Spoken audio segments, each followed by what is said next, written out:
I've got a brand new 2016 Isuzu 3-liter D-Tech double cab to play with. This bakkie is such a pleasure to drive. When you drive in this car, it feels as if you're driving a mini truck.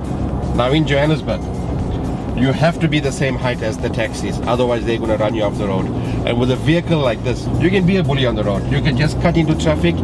You've got plenty of torque, plenty of kilowatts on this vehicle for 500,000 Rand. It feels as if you're driving a car, a luxury car, because it goes so smooth on the road, and you've got the ground clearance, not just for potholes, but for just everyday drive. Fuel consumption on this vehicle is 7.9 liters per 100 k's, which is not bad for a big car of this stature. This vehicle loves the outdoors, and that's where we're going right now. First and foremost, the look of this vehicle is a nice, aggressive, yet simple and sexy look. You've got daytime running lights. This vehicle has got 130 kilowatts of power, 380 Newton meters of torque. This little baby can pull 3.5 tons. Isuzu has come up with keyless entry, so you don't have to worry about keys getting lost in this vehicle. The interior cabin has been very ergonomically designed, and the design comes from the Chevy Trailblazer. I mean, if there's nothing wrong with the design, why change it? The seats are electric on this version. You've got everything that's designed around the driver.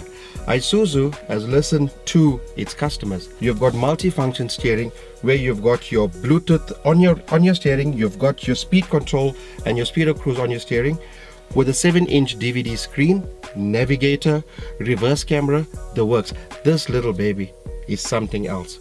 It's made for the concrete jungle, and it's made for the jungle out there. Let's see if a big guy like me can fit into the back seats.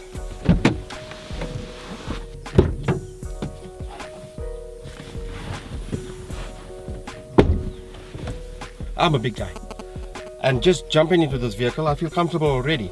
I mean, I've got my cap on, there's plenty of headroom, there's plenty of leg room. The only thing missing here is the kitchen sink. Let's see what this 4x2 can do on this course.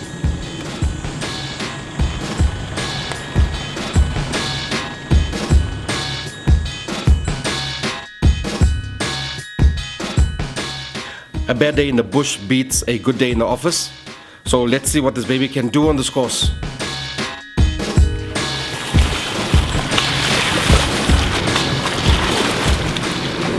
Being thrown around in this vehicle as I go through this little puddle, but that wasn't much of a challenge. I do hope there are more challenges in store.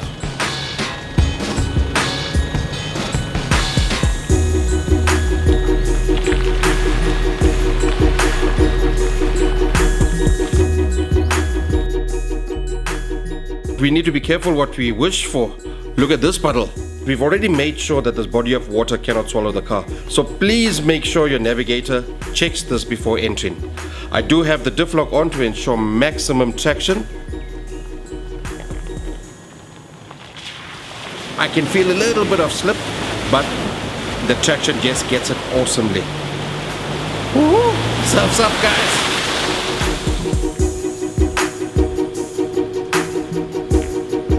Now that our snorkeling expedition is complete, let's see if this bakkie can do some rock climbing.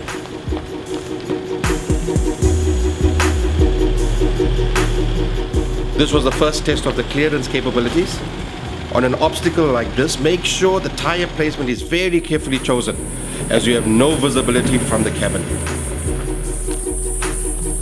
Guys, I was told to keep off of the 4x4 course because that is a 4x2, but I brought that through this obstacle.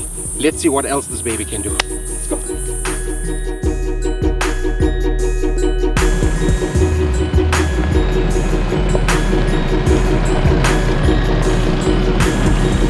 Okay guys, we've come to another difficult obstacle here on this 4x4 track. I've made a decision and there's no turning back. What's meant only for 4x4s, I'm going to try and do it with a 4x2. I'm going to have to choose my line very carefully so that I get traction on the back wheels, and then I'm going to try and take it all the way up.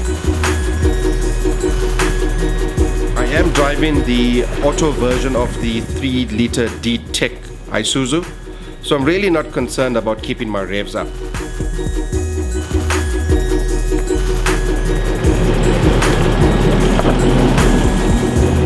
The sheer torque of this car makes every obstacle a pleasure.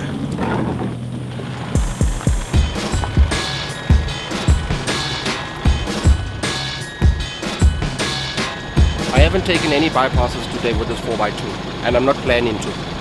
Let's see what else this little Isuzu can do.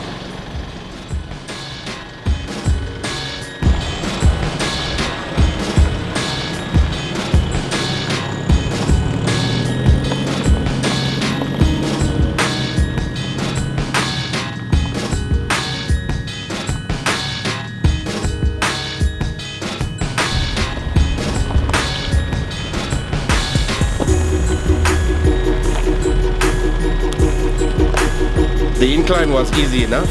Now with the descent, it's even easier. My foot is on the brake as I don't want this car to run away.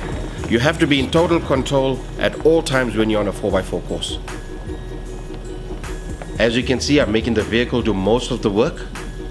I'm just steering it in the right direction. There you have it, guys. With 220 millimeters of ground clearance, this 4x2 has gone where only 4x4s venture. With the beautiful mountains behind me, this little baby has made it all the way to the top, not just with its pretty face. The highlight of my trip today was going through that water puddle. Other vehicle manufacturers claim that it can go through 800 millimeters of water. This vehicle has only got 600 millimeters clearance, but I tell you, it has gone through that water with no effort whatsoever. And I think that's my highlight. I think I'm going to go through it again.